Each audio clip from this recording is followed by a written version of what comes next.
Jail খেটেছি, গুলি খেয়েছি, হাসপাতালে ছিলাম, আইসিইউতে ছিলাম। রাজশক্তির বিরুদ্ধে কথা বলা এবং অধিকার আদায়ের কথা বলা, গণমানুষের পক্ষে কথা বলা এক বিশাল অনুভূতি। জগন্নাথ বিশ্ববিদ্যালয়ের প্রাঙ্গণে দাঁড়িয়ে আমরা কথা বলতে চাই মেধাবী মুখ, ছাত্র রাজনীতি এবং ছাত্র দলের সদস্য সচিব, সে পরিচয়ের বাইরেও যদি বলা যায় মাঠে একজন লড়াকু সৈনিক, যিনি ছাত্রদের অধিকার, শিক্ষা প্রতিষ্ঠানের শিক্ষার মান সহ শুরু করে বাংলাদেশের ক্ষেত্রে যে গুরুত্বপূর্ণ রাজনীতির অধ্যায়, সেখানে সরব পদচারণা। সেই ছাত্র রাজনীতির পাঠ তথা জগন্নাথ বিশ্ববিদ্যালয়ের ছাত্র দলের সদস্য সচিব শামসুল আরিফিন আমাদের সাথে আছেন। আমরা আলাপচারিতা শুনবো, কথা বলবো। তার আগে ছোট্ট একটু অনুভূতি জেনে নিতে চাই। এইখানে দাঁড়িয়ে আজকে আমরা যদি চিন্তা করি, তাহলে আপনি নিজেকে কিভাবে মূল্যায়ন করবেন? আপসহীন দেশনেত্রী বেগম খালেদা জিয়ার দীর্ঘ সংগ্রাম, তারেক রহমানের তারুণ্যের রাজনীতি, তৃণমূল থেকে কেন্দ্র রাজনীতি, এই যে স্লোগান এবং বাংলাদেশের মুক্তিযুদ্ধ পরবর্তী এবং স্বাধীনতার ঘোষণা, বাংলাদেশে একটি আধুনিক এবং বহুদলীয় গণতন্ত্রের প্রবর্তনের মধ্য দিয়ে যে সংগ্রাম বাংলাদেশের শুরু হয়েছিল, সমৃদ্ধির সংগ্রাম, 19 দফার ভিত্তিতে বাংলাদেশ গঠনের স্বপ্ন, সব কিছু আমাকে ছুঁয়ে যায়। যার কারণেই বাংলাদেশ জাতীয়তাবাদী দলের সাথে আমার যুক্ত হওয়া। বাংলাদেশ জাতীয়তাবাদী দলের অন্যতম গুরুত্বপূর্ণ ভ্যানগার্ড বাংলাদেশ জাতীয়তাবাদী ছাত্র দলে আমার শুরু হয়েছিল পারিবারিকভাবেই। সেই পারিবারিকভাবেই শুরু করার মধ্য দিয়েই মূলত আমার রাজনীতিতে আগমন। স্কুলের গণ্ডি পেরিয়ে জগন্নাথ বিশ্ববিদ্যালয়ে এসেছি। একটা তরুণের বিশাল স্বপ্ন, সেই স্বপ্নের সাথে জগন্নাথ বিশ্ববিদ্যালয়ের রাজনীতির স্বপ্ন যুক্ত হয়েছে আমার সাথে। রাজশক্তি যখন গণশক্তির বিরুদ্ধে গিয়েছে, সেই গণশক্তির সাথে দাঁড়িয়ে রাজশক্তির বিরুদ্ধে কথা বলা এবং অধিকার আদায়ের কথা বলা, গণমানুষের পক্ষে কথা বলা এক বিশাল অনুভূতি। এটা দেখা যায় না, ধরা যায় না, ছোঁয়া যায় না, কিন্তু ভেতর থেকে ছুঁয়ে যায়। সেই ছুঁয়ে যাওয়া অনুভূতি নিয়ে ছাত্র রাজনীতির শুরু। ছাত্র রাজনীতি করেছি, জেল খেটেছি, গুলি খেয়েছি, হাসপাতালে ছিলাম, আইসিইউতে ছিলাম এবং আমরা মানুষের অধিকারের কথা বলার ভালো লাগাকে কাজে লাগিয়েছি। নিজের ভেতর সে অনুভূতি ধারণ করেছি। এই যে জীবনব্যাপী আমাদের যে শিক্ষা, এই শিক্ষা অর্জন, আন্দোলন, সংগ্রাম, এটি আমার ভালো লাগায় ভরপুর। আমার অধিকার আদায়ের কথা বলতেই ভালো লাগে এবং সে জায়গা থেকে আমার এই রাজনীতিতে যুক্ত হওয়াটা একটা অসাধারণ অনুভূতির বিষয়। আপনি বলছিলেন যে রাজশক্তি যখন গণশক্তির বাইরে চলে যায় বা রাজশক্তি যখন মানুষের আকাঙ্ক্ষা বুঝতে পারে না, অথবা আপনি আন্দোলন সংগ্রামের কথা বলছিলেন। আমি যতটুকু জানি ব্যক্তিগতভাবে যখন আপনার বিষয়ে পড়াশোনা করছিলাম, তখন জানতে পারলাম যে 11, 12, 13 অর্থাৎ এই সরকারের অর্থাৎ বিপরীত সরকারের সময় দাঁড়িয়ে আপনি যে মাঠে ছিলেন এবং দিনের পর দিন অনেক সময় হয়েছে যে এই পড়াশোনার পাশাপাশি ছাত্র রাজনীতি করে গেছেন, একেবারে সংগ্রাম ছাত্র রাজনীতির মূল মন্ত্রে দীক্ষিত হয়ে। সেক্ষেত্রে কি কখনো মনে হয়নি যে এটা আর কন্টিনিউ করব না, এটা বাদ দিয়ে ছেড়ে দিই, ছাত্র রাজনীতি করলাম আর পেরে উঠছি না, এটার কোনো ভবিষ্যৎ নেই আসলে, এরকম কি কখনো মনে হয়েছে যে হতাশ হওয়া বা পেছনে চলে যাওয়া, জীবনের পেছনে চলে যাওয়া, এরকম কি কখনো মনে হয়েছে কিনা?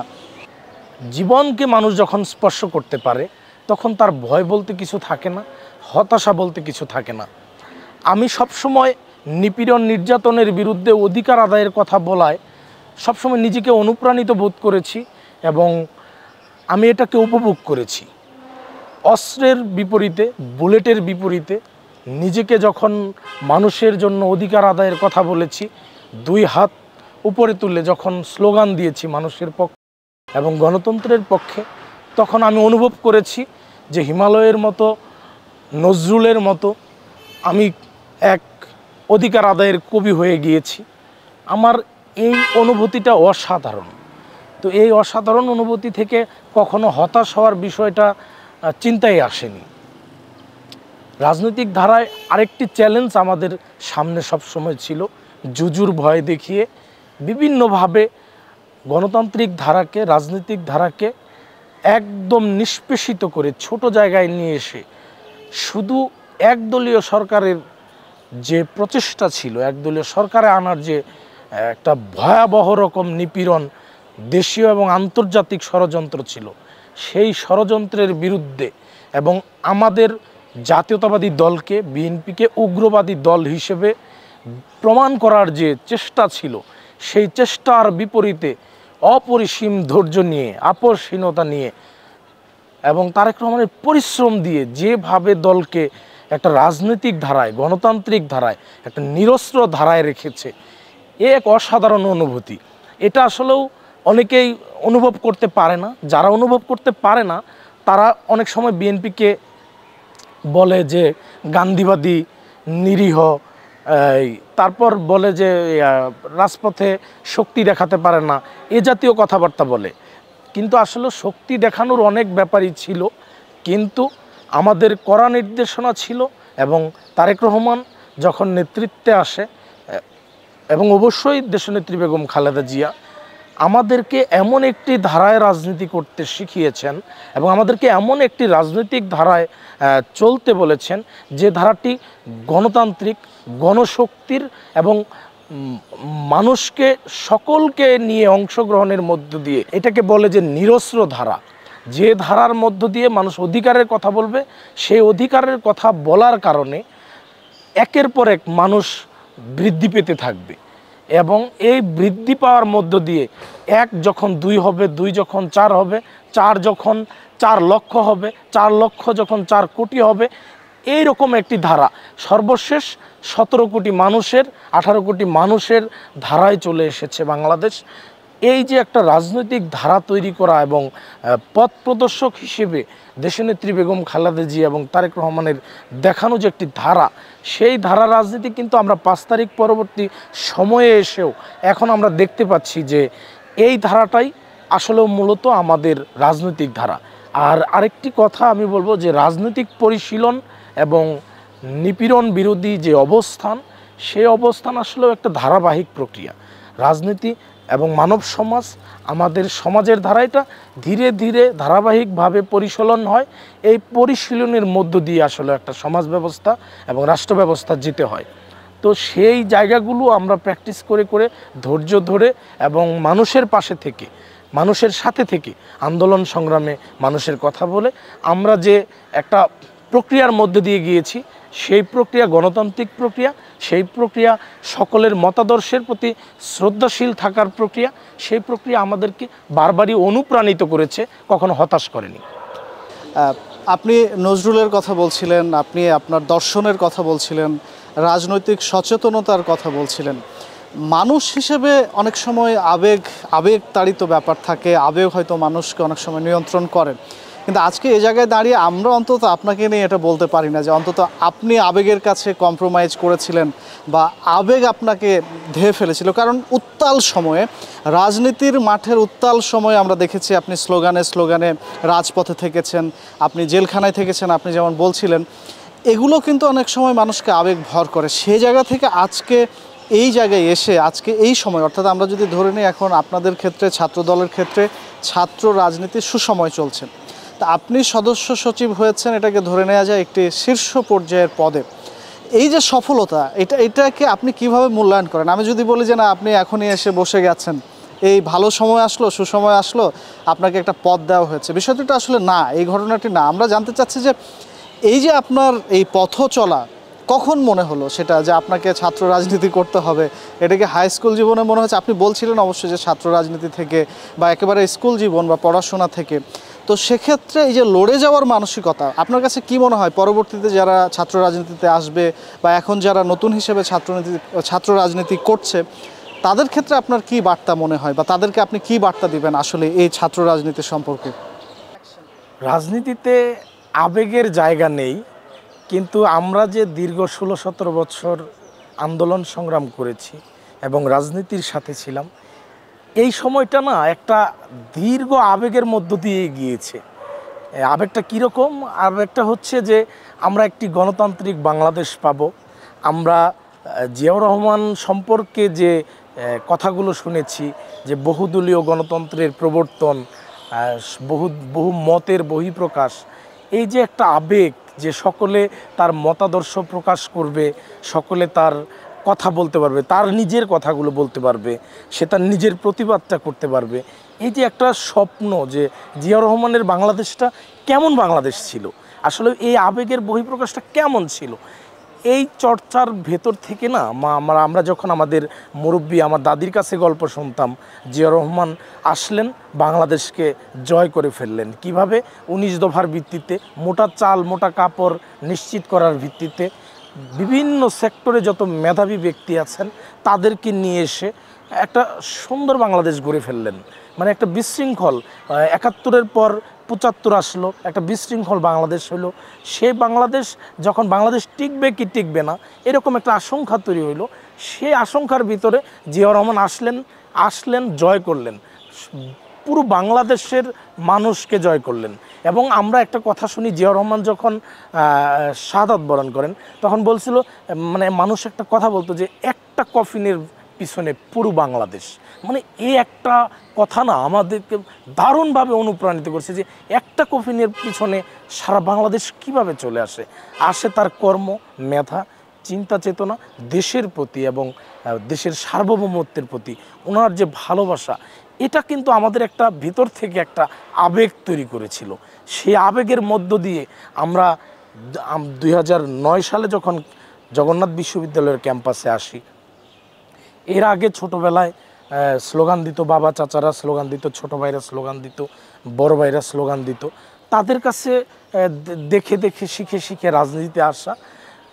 স্কুল জীবনে সেই ডানপিটে ছেলেটি, স্কুল পালানো ছেলেটি, অথবা আপনার নদীতে সাঁতার কাটা দুরন্ত যে কিশোর, সেই কিশোরের ভিতর যে রাজনীতির বীজ বপন, জিয়া রহমানের আদর্শের যে রোপণ, এটা কিন্তু আমাদের সেই রাজনৈতিক আবহ ছিল, সেই আবহ থেকে আমরা তৈরি করেছি। কিন্তু বিশ্ববিদ্যালয়ে এসে দেখলাম যে আমাদের সেই রাজনৈতিক চিন্তা, সেই গণতন্ত্র চর্চার এবং প্রত্যেকের মতাদর্শ প্রকাশের যে ধারা, সেই ধারাটি আর নেই।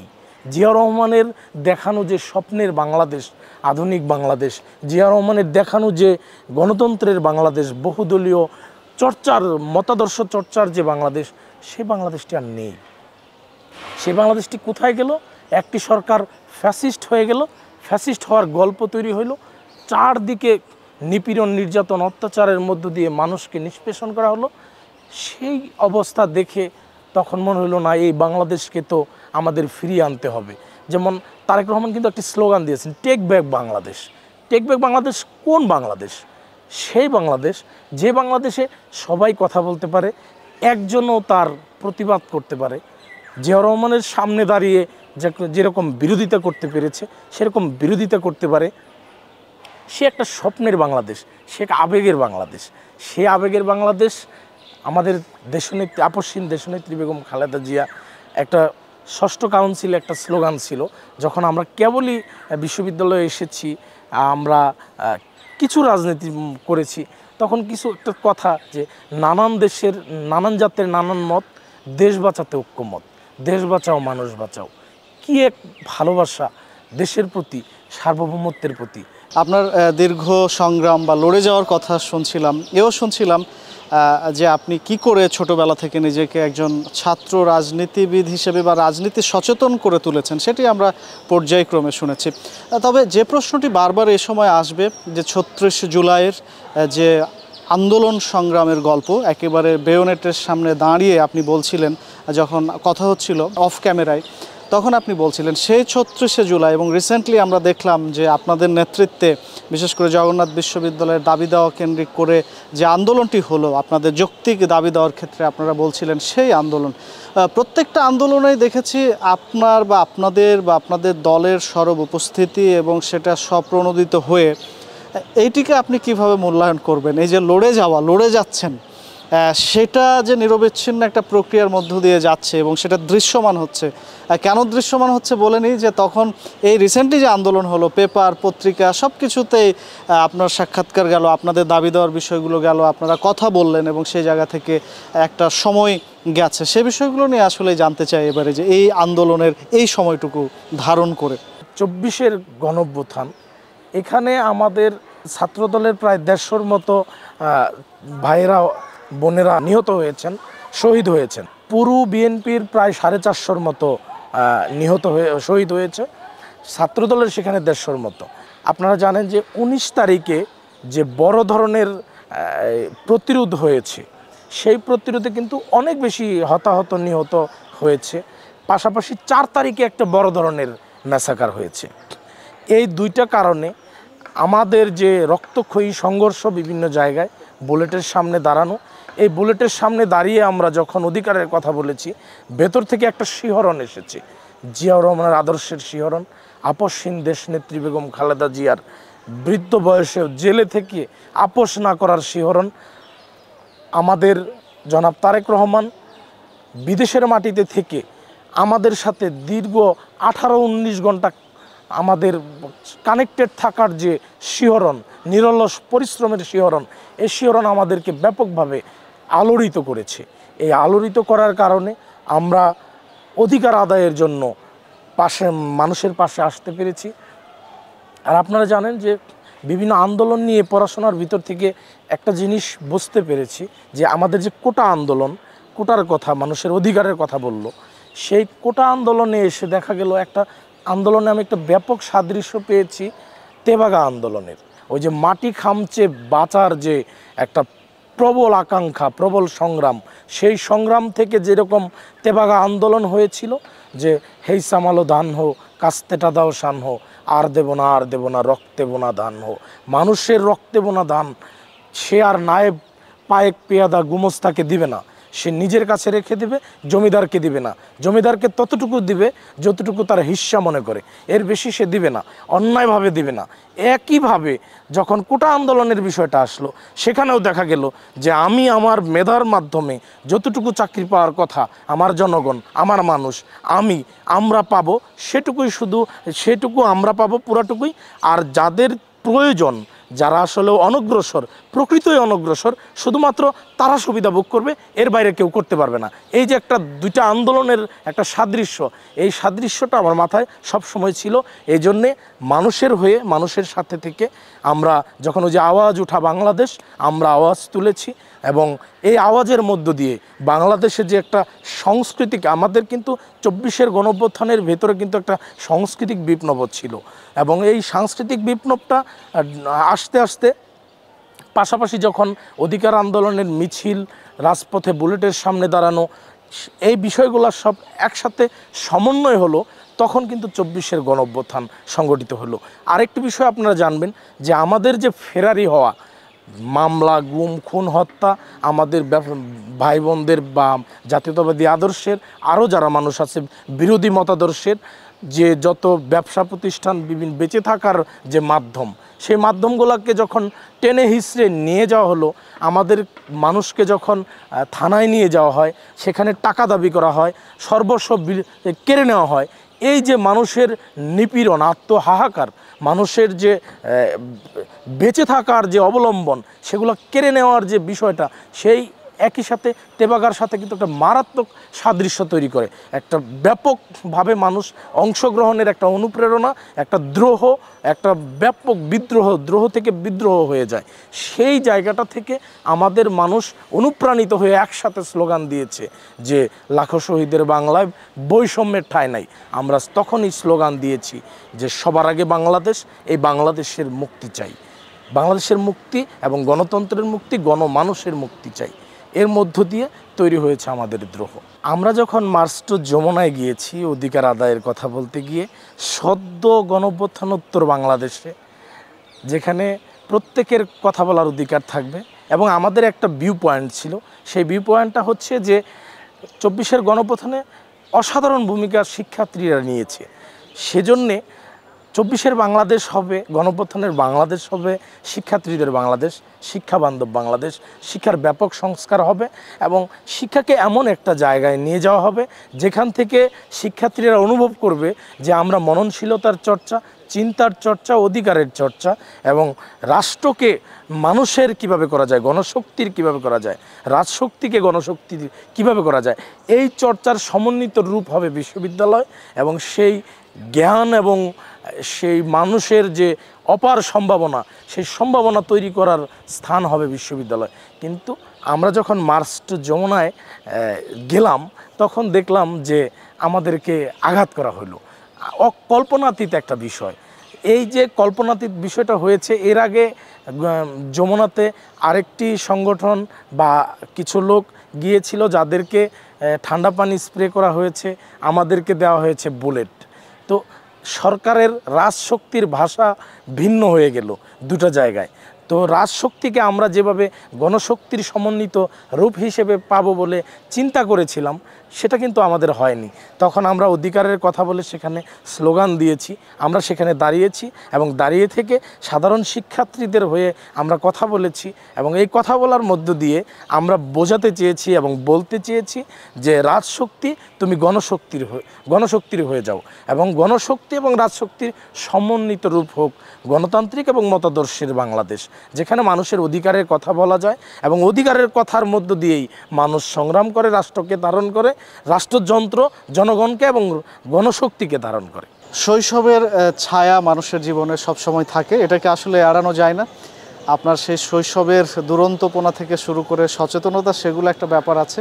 এবং আমি জানি আপনি বাংলা সাহিত্যের ছাত্র, বাংলা সাহিত্যের যারা হন তাদের হয়তো কোনো কোনো সময় সাহিত্যের প্রতি ভালোবাসা, ভালো লাগা থাকে, আপনারও সেক্ষেত্রে আছে, সেটা আমি জানি। এই সাহিত্য ভাবনা নিয়ে আমরা দেখেছি আপনি আন্দোলনে বিদ্রোহী কবিতা বলেন, নজরুলের কবিতা বলেন, সংগ্রামের কবিতা বলেন এবং মাঝে মধ্যে সেই প্রতিফলন আমরা দেখতে পাই আপনার জীবনে, সেটি নিয়ে আমরা একটু শুনতে চাই। নজরুলের একটি কথা আছে, সহসা আমারে চিনেছি, খুলিয়া গিয়াছে আমার সব বাত।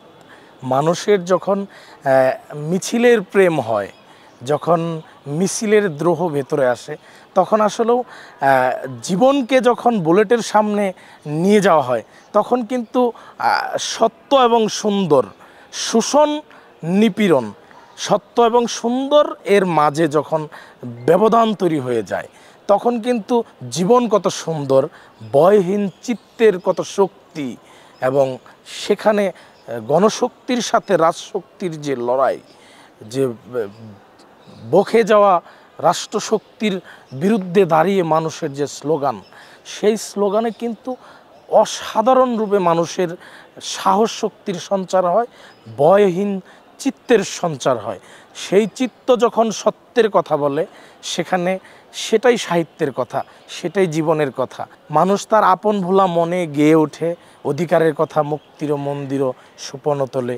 এই যে মানুষ মুক্তির কথা বলে, কত প্রাণ হলো বলিদান, এই যে বলিদানের কথা বলে, তো তারা কি ফিরবে আর, মানে এই যে আমাদের একটা মানুষের প্রতি, জীবনের প্রতি, সমাজের প্রতি যে আকুতি, আমাদের যে ভালোবাসা, এই ভালোবাসা থেকেই মূলত সাহিত্য আসে।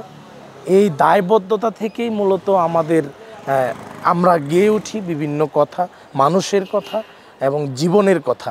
আমাদেরকে সময় দেওয়ার জন্য আপনাকে অসংখ্য ধন্যবাদ। আপনাকে ধন্যবাদ এবং খবরের কথাকেও ধন্যবাদ এত সুন্দর একটি সাক্ষাৎকার নেওয়ার জন্যে।